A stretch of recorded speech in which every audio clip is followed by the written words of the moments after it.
कन्या राशि वाले बंधुओं, आप सभी का बहुत बहुत स्वागत है, हृदय से अभिनंदन है कन्या मंथन भिंड यूट्यूब चैनल में। तो कन्या राशि वालों, जरा ध्यान से समझिए, खतरे की घंटी बज चुकी है। आने वाले 10 दिनों का समय आपके जीवन में बहुत ही टेंशन, परेशानी, तनाव को लेकर आने वाला है और भूल कर भी इन 10 दिनों में आपको नहीं करना है ये 4 काम। अगर आपने ये 4 काम इन 10 दिनों में कर लिए तो आपका विनाश तय है। आपके साथ साथ आपके पूरे परिवार को भी दुख, तकलीफ और परेशानियों का सामना करना पड़ेगा। आज का यह कार्यक्रम आपके जीवन के लिए बेहद आवश्यक है, संजीवनी बूटी के समान है, क्योंकि आज हम आपको बताने वाले हैं आपकी कुंडली और आपकी ग्रह दशाओं के आधार पर 4 ऐसे कार्य जो आप करेंगे अवश्य, क्योंकि विनाश काले विपरीत बुद्धि कहा जाता है। जब भी विनाश काल आता है, जातक की बुद्धि विपरीत हो जाती है, वह वही कार्य करने को आगे आतुर हो जाता है जिसके लिए उसे मना किया जाता है, जिसमें उसका विनाश होना होता है। तो इसीलिए हम आपसे कह रहे हैं कि आप ये 4 कार्य करेंगे जरूर, हर हालत में करेंगे, यदि आपको इनके विषय में पहले से किसी ने नहीं बताया। तो आज हम इसे अपना धर्म समझकर, अपना कर्तव्य समझकर बताने के लिए आए हैं कि आपको ये 4 कार्य आने वाले 10 दिनों में भूल कर भी नहीं करने हैं। किए तो बर्बादी तय है। तो बस इन 4 कार्यों के बारे में अच्छी तरह से समझिए। साथ ही साथ ये जो 10 दिन का समय है, ये आपके जीवन में कठिन क्यों है, कारण क्या है, क्यों इन 10 दिनों में आपको बहुत सावधान रहना है। पूर्ण ज्योतिषीय आकलन के आधार पर बता रहे हैं। सावधान नहीं रहेंगे, परेशानियां खुद मोल ले लेंगे। आ बैल मुझे मार वाली कहावत को चरितार्थ कर देंगे, सिद्ध कर देंगे अपने स्वयं के लिए। तो सबसे ज्यादा जरूरी है कि ये 10 दिन क्यों महत्वपूर्ण है आपके जीवन में, क्यों आपको कठोर निर्णय नहीं लेने हैं और कुछ कार्यों से आपको पूरी तरीके से दूर रहना है इन 10 दिनों में। ये सारी बातें आपको जानना जरूरी है। इसी के साथ साथ आपको हम यह भी बताएंगे कि कौन सी भी क्रियाएं हैं, कौन से भी उपाय हैं जो आपको इन 10 दिनों में जरूर करने चाहिए, क्योंकि ये 10 दिन में ही जीवन नहीं है, इसके बाद भी जीवन है। तो जब ये 10 दिन की काली घटाएं छटेगी तो फिर जो सुनहरा सूरज निकलेगा उसका आपको पूरा लाभ भी तो मिलना चाहिए। अब मानकर चलते हैं कि जोरदार बारिश हुई और उस जोरदार बारिश में किसी का पूरा घर बह गया, पूरा मकान उजड़ गया, बाढ़ आई, उसमें सब विनाश हो गया। तो अब जब बाढ़ चली भी जाएगी और फिर से सब सामान्य हो जाएगा तो उस इंसान का जीवन तो सामान्य नहीं होगा। उसे तो लंबे समय तक अपनी सामान्य परिस्थिति में आने में संघर्ष करना पड़ेगा। तो ऐसा ही होता है कि जब बुरा समय होता है, खराब समय, नकारात्मक समय होता है, उस समय पर जो जातक सतर्क होकर नहीं चलते हैं उनका घर बार सब उजड़ जाता है, जीवन तबाह हो जाता है उसी छोटे से समय के अंतराल में। फिर उसी समय अंतराल में की गई गलतियों की भरपाई वर्षों वर्ष तक या जीवन भर तक लोग करते रह जाते हैं। इसीलिए छोटा सा समय जो विनाश काल होता है उसे जानना समझना बहुत आवश्यक है। एक छोटी सी बात आपको बता दें कि किसी भी काम को बनने में या जीवन को बनने में आपने जो व्यापार किया है, जो नौकरी हासिल की है, वहां तक पहुंचने में आपको वर्षों वर्ष का मेहनत, प्रयास, संघर्ष लगे हैं, योजनाएं, धन लगा है, जाने कितनों की आशा और उम्मीदें लगी हैं। लेकिन काम बिगड़ने में क्षण भर की देरी लगती है। एक पल में काम बिगड़ जाता है। एक इमारत बनने में वर्षों का समय लगता है, लेकिन एक छोटे से विस्फोट से यह सारी की सारी इमारत धराशायी हो सकती है। चुटकियों का काम है। ऐसा ही होता है जब बुरा समय होता है, विनाश काल होता है, उस समय कोई यदि सतर्क होकर नहीं चलता तो उसी छोटे से समय अंतराल में जीवन इतना विनाशमयी हो जाता है, इतना नकारात्मक हो जाता है कि फिर उसकी भरपाई करते करते वर्षों वर्ष बीत जाते हैं। अभी पिछले ही दिनों 3-4 दिन पहले हमारे पास एक कुंडली आई थी। उस कुंडली में एक श्रीमान जी थे, वो कह रहे थे कि गुरुजी पता नहीं क्या हुआ, हमारा जीवन तो बहुत अच्छा चल रहा था, अच्छा कमा रहे थे, खा रहे थे, व्यापार था, दुकान थी बहुत अच्छी कपड़े की, बढ़िया चलती थी। पता नहीं कहां से क्या हुआ कि हमारे दिमाग में ये आ गया कि मोबाइल में जो सट्टेबाजी वाले गेम होते हैं, खेल होते हैं, उनमें पैसा लगाने की लत लग गई और केवल 1-आध महीने में ही इतना ज्यादा घाटा हो गया। जो अपना पैसा था वो भी लगा दिया रिकवरी करने के चक्कर में कि अब जीतेंगे, ऐसा करते करते अपना पैसा तो लगा ही दिया, उधार लेकर भी लगा दिया। आज नौबत ये आ गई कि दुकान पर ताला लगाना पड़ रहा है, दुकान बंद होने की नौबत आ गई। तो कुछ ही दिनों में जीवन भर की जो पूंजी थी सब लुट गई, सब बर्बाद हो गए और कुछ ही समय का, यानी कि महीने 2 महीने का समय अंतराल में ही सारा जीवन तबाह हो गया। अब दोबारा से सामान्य होने में पूरा जीवन लगेगा। तो ये होता है विनाश काल की ताकत का परिणाम। समझदार के लिए इशारा काफी होता है, जो मूर्ख हैं वो तो भुगतेंगे ही। और आप देख ही रहे हैं कि संसार में बहुत सारे लोग तो ऐसे हैं जो आ बैल मुझे मार वाली कहावत को चरितार्थ कर ही रहे हैं। सरेआम जोखिम लेते हैं, मूर्खों वाले परिणाम अपने जीवन में आकर्षित करते हैं। तो आपको अपनी बुद्धि का पूरा प्रयोग करना है, बौद्धिक बल और विवेक का परिचय देना है। जो बातें हम आपको बताने जा रहे हैं, इन बातों को अच्छी तरह से समझना है, जीवन में उतारना है और फूंक फूंक कर कदम चलना है अगले 10 दिनों। कारण इसका यह है कि मंगल का गोचर नीच राशि में हो चुका है, मंगल नीच के हैं, बुध नीच के हैं, सूर्य को ग्रहण लगा है। और अब आप समझिए कि यहाँ पर सूर्य ग्रहों का राजा है, जिसे ग्रहण लगा है, राहु के साथ बैठा हुआ है। बुध जो कि बुद्धि का देवता है, वाणी का देवता, व्यापार का देवता है, वह भी नीच का चल रहा है। और मंगल जो कि आपकी ऊर्जा है, आपकी एनर्जी है, आपका पॉजिटिव है, आपकी ऑरा है, आपके अंदर जलने वाली अग्नि है, फायर है, वह भी नीच का हो गया। तो जब आपकी बुद्धि काम नहीं कर रही, आपका ऑरा काम नहीं कर रहा, आपकी बातें काम नहीं कर रही हैं, आपका धन काम नहीं कर रहा, तो भला आपका उद्धार कैसे होगा? बड़ा मुश्किल होता है ऐसी परिस्थितियों में स्वयं को बचाकर निकाल पाना, बाहर निकल जाना। हाँ, 15 अप्रैल के बाद जीवन में परिस्थितियां बदलेगी। सूर्य देवता का राशि परिवर्तन हो जाएगा, सूर्य देवता पर लगा ग्रहण समाप्त हो जाएगा। तो अब यहां तक आपको सारी बातें समझ में आ रही हैं। अब बात करते हैं अपने मूल विषय की। माता रानी को याद करते हुए कार्यक्रम की शुरुआत करते हैं और एक एक बात आपको ऐसी बताएंगे जिससे जानकर निश्चित तौर पर आप पूरी तरीके से हमसे सहमत होंगे कि गुरुजी सही कह रहे हैं। बस आपको धैर्य के साथ कार्यक्रम को देखना है, ठीक है? बाकी आप खुद ही समझदार हैं, निर्णय आपका रहेगा कि आगे चलना है कि यहीं से साथ छोड़ना है। बाकी माता रानी चाहेंगी वह तो फिर आपके साथ होना ही है। जो भाग्य में लिखा है, हानि लाभ जीवन मरण यश अपयश विधि हाथ, तो विधि ने लिख दिया है विनाश होना है तो फिर होना ही है। दुर्बुद्धि आ जाएगी और आप चले जाएंगे। खैर छोड़िए, चलिए अपने मूल विषय को शुरू करते हैं। कमेंट बॉक्स में पूरे भक्ति भाव के साथ लिख डालिए, जय मां भद्रकाली कृपा करो। महामाई इतनी दयालु है कि निश्चित तौर पर आपके ऊपर कृपा करेंगी और आपका बुद्धि विवेक जागृत होगा, आपका आत्मिक बल बढ़ेगा और आपके अंदर इन नकारात्मक परिस्थितियों से लड़कर बाहर निकलने का हुनर उत्पन्न हो जाएगा। करना तो आपको ही है, हम तो केवल आपके मार्गदर्शक हैं। बाकी लड़ना आपको है, जीवन आपका है, संघर्ष आपका है, सावधानियां आपकी हैं, उपाय क्रियाएं भी आपके ही हैं। आप चलेंगे तो बचेंगे, वरना तो जीवन जा ही रहा है, अपनी गति से भागा चला जा रहा है। वर्षों वर्ष बीत गए और आगे भी बीत जाएंगे, ना जाने कितना समय। चलिए बंधु, अपने मूल विषय को शुरू करते हैं। अब ध्यान से सुनिए। प्यारे मित्रों, हमारे अत्यंत प्रिय और परम पूज्य अमिताचार्य जी के पास माँ बगलामुखी और माँ भद्रकाली की साधनाओं का वर्षों का अनुभव है और माता रानी की इनके ऊपर पूर्ण कृपा और सिद्धि है। आचार्य जी ने अपने सटीक कुंडली विश्लेषण और श्रेष्ठतम उपायों के माध्यम से हजारों लोगों के जीवन को खुशियों से भरा है।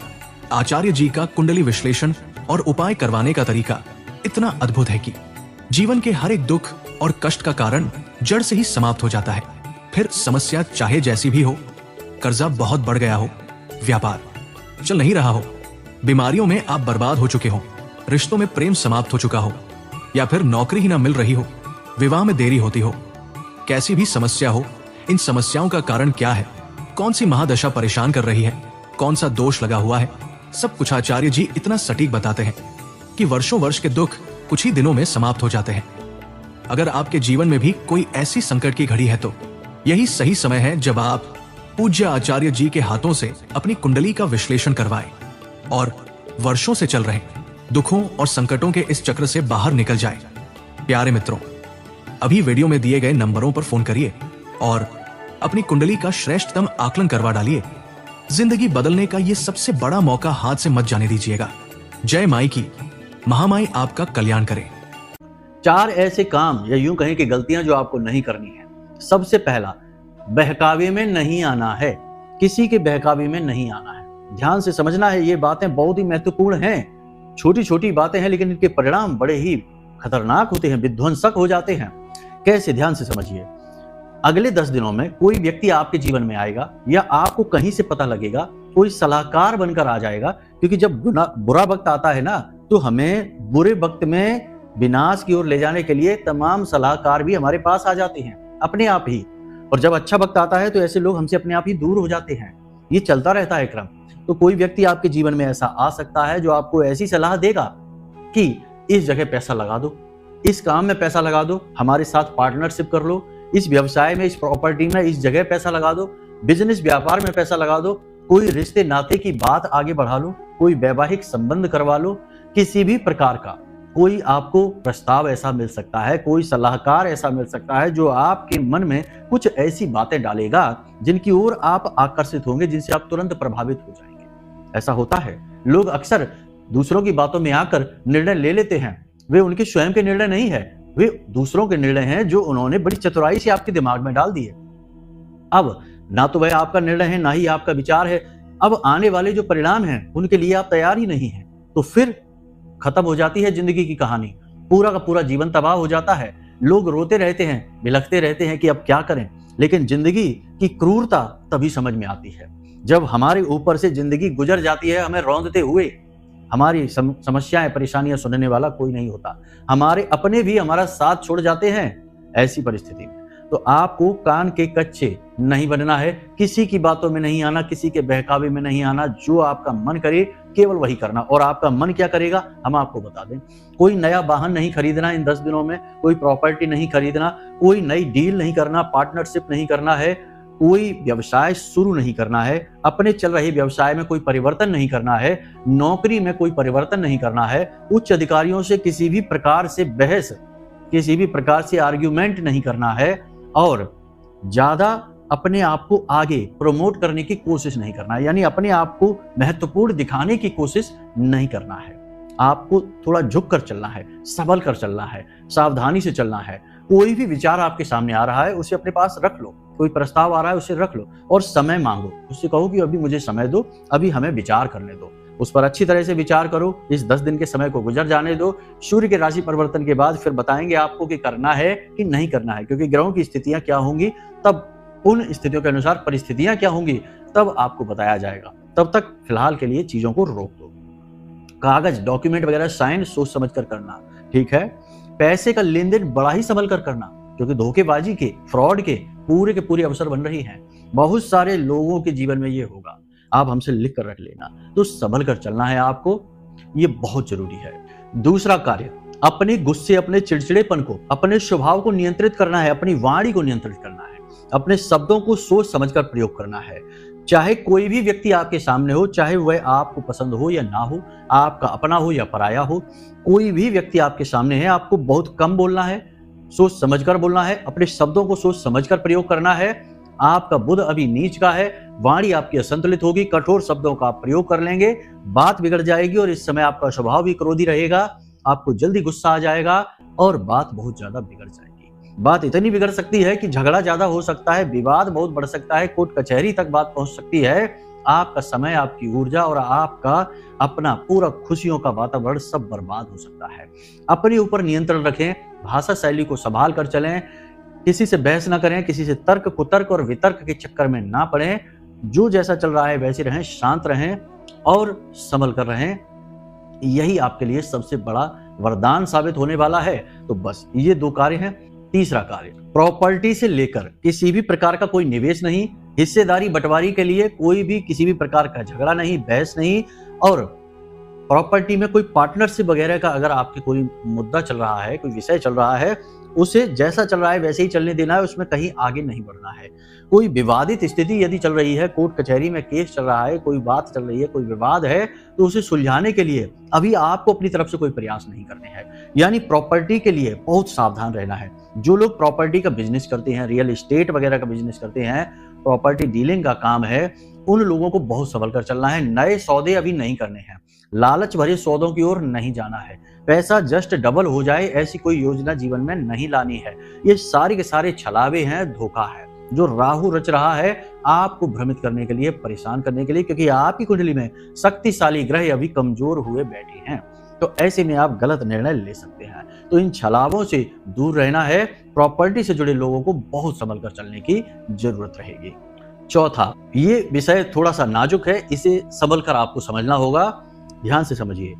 ये जो समय काल चल रहा है, इसमें आपके प्रेम संबंध बन सकते हैं, गलत तरीके के संबंध बन सकते हैं, जिन्हें हम अनैतिक संबंध कहते हैं। ऐसे संबंध बन सकते हैं, कहीं से प्रस्ताव आ सकता है, आपका मन बहक सकता है, आकर्षण आपका बढ़ सकता है किसी के प्रति, और आप कोई गलत कार्य कर सकते हैं, कोई नकारात्मक कार्य कर सकते हैं, व्यभिचारी हो सकते हैं।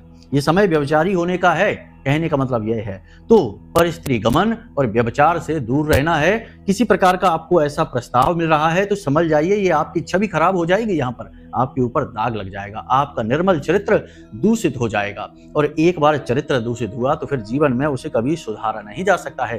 पर्दा तो डाला जा सकता है लेकिन वह अपनी चमक खो देगा। इंग्लिश में कहावत है, when character is lose everything is lose. अंग्रेजी हमारी थोड़ी कमजोर है, इसलिए हमने जैसा समझ आ रहा है वैसा बता रहे हैं कि जब चरित्र का नुकसान हुआ तो बहुत ज्यादा नुकसान हो गया।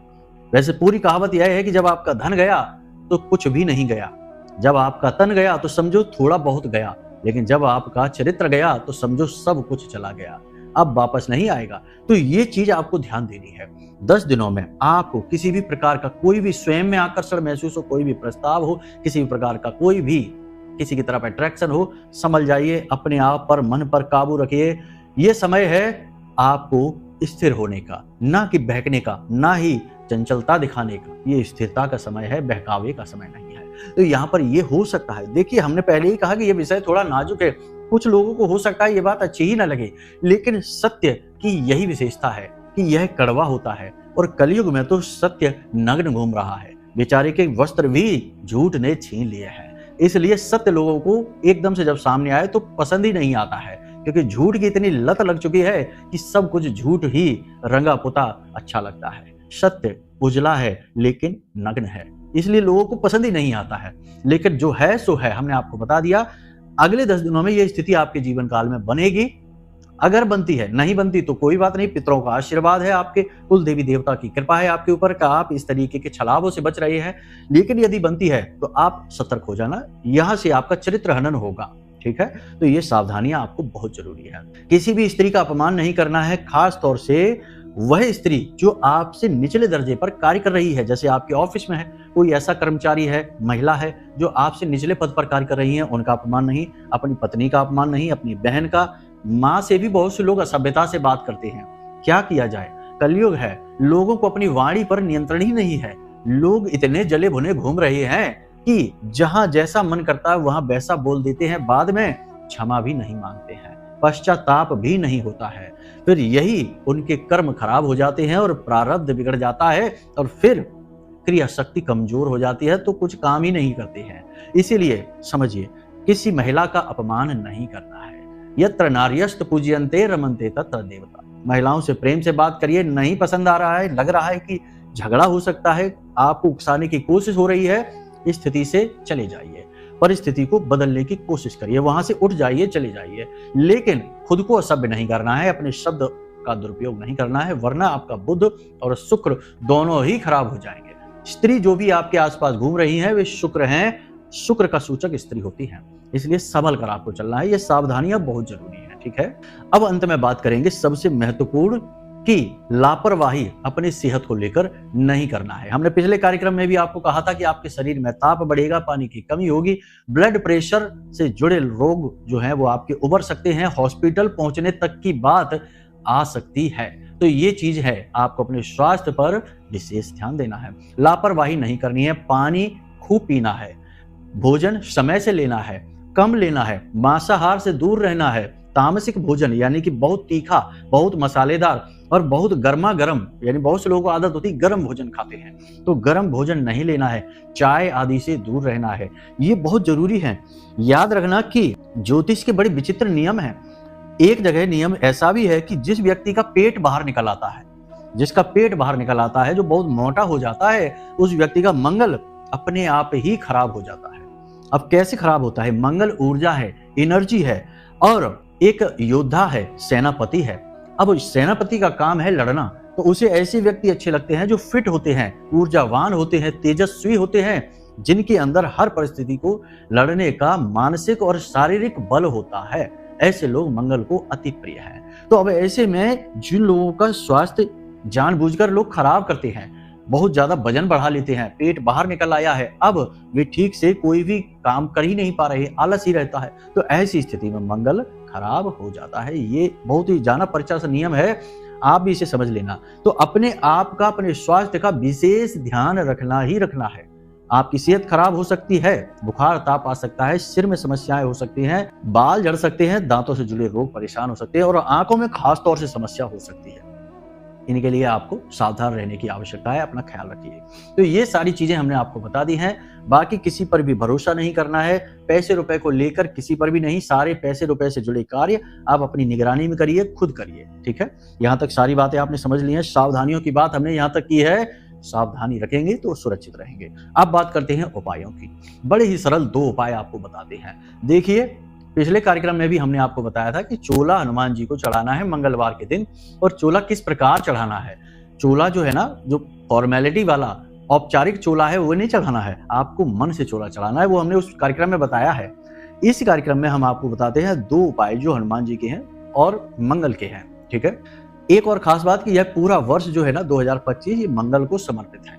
तो कह सकते हैं कि ये मंगल का वर्ष है, हनुमान जी का वर्ष है। तो ऐसे में हनुमान जी की पूजा विशेष फलित होगी। आपको ये याद रखना, हो सके तो प्रतिदिन हनुमान चालीसा का सुबह के समय पाठ अवश्य करें, ये बहुत जरूरी है। तो यहां तक सारा समझ में आ गया। अब मंगलवार के दिन अगर आप चोला नहीं चढ़ा सकते हैं, समय कम है, तो केले लेकर जाइए, केले, ठीक है। केले लेकर जाइए और जाकर केले हनुमान जी को समर्पित करिए और उन्हीं केलों को प्रसाद के रूप में बांटिए। बच्चों को बांटना है वो केले, बच्चों को। वैसे तो बड़ों को भी आप दे सकते हैं, महिलाओं को भी दे सकते हैं, किसी को भी दे सकते हैं, ये तो आपकी अपना है। लेकिन बच्चों पर ज्यादा ध्यान देना। बच्चे लालायित रहते हैं, उन्हें ये चीजें अच्छी लगती हैं। बच्चे बड़े निर्दोष होते हैं, बड़े ही निस्वार्थ होते हैं, बड़े ही पवित्र होते हैं। उनके अंदर छल कपट का भाव नहीं होता। तो वो आपके हाथ में केले देखेंगे और ललचाई नजरों से आपको देखने लगेंगे, लालायित होने लगेंगे। और आप उनको जैसे ही केला पकड़ाएंगे एकदम से खिलखिलाकर हंस उठेंगे, मुस्कुरा उठेंगे। चेहरे पर जो मुस्कुराहट आएगी वो पवित्र मुस्कान है और बच्चों के अंदर भगवान है। तो जो भगवान मुस्कुराना चाहते हो तो बच्चों को मुस्कुराना सिखाओ और उनके साथ खुद भी खिलखिलाना और हंसना सीखो।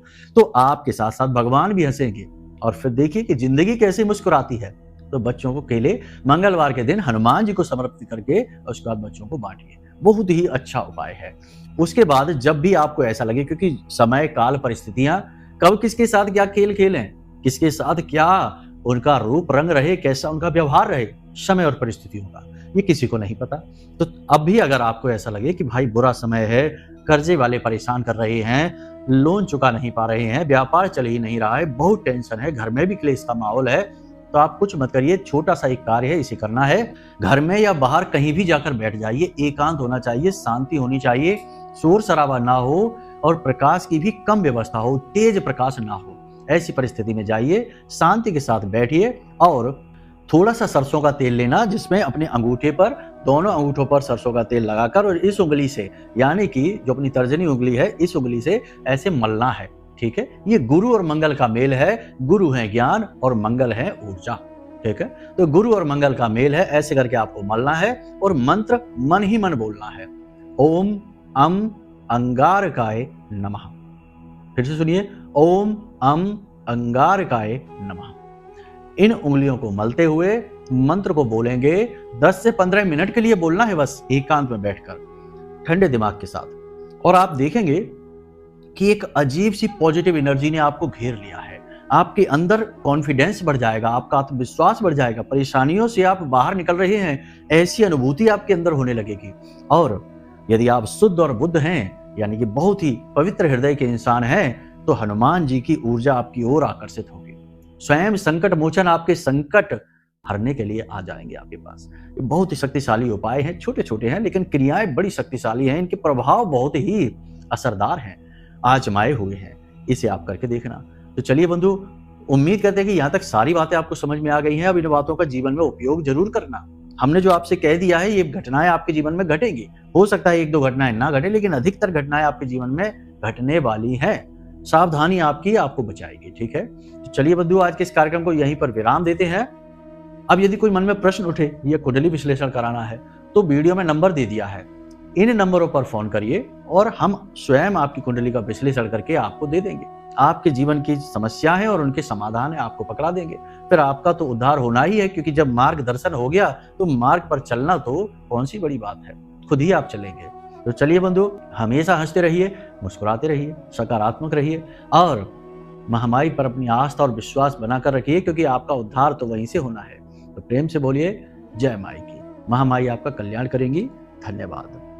हमारे प्रिय और परम पूज्य आचार्य जी ने अपनी साधनाओं के अनुभवों पर आधारित शक्तिशाली उपाय और क्रियाओं के माध्यम से हजारों लोगों के जीवन को पूरी तरह से बदला है। आचार्य जी के द्वारा बताया गया हर एक उपाय इतना सटीक और कारगर होता है कि जो भी इसे पूरे भाव के साथ कर लेता है उसे साक्षात महामाई की कृपा और आशीर्वाद प्राप्त हो जाती है। इसलिए निसंकोच इन उपायों को पूरे भाव के साथ करिए, आपका कल्याण होगा। जय माई की।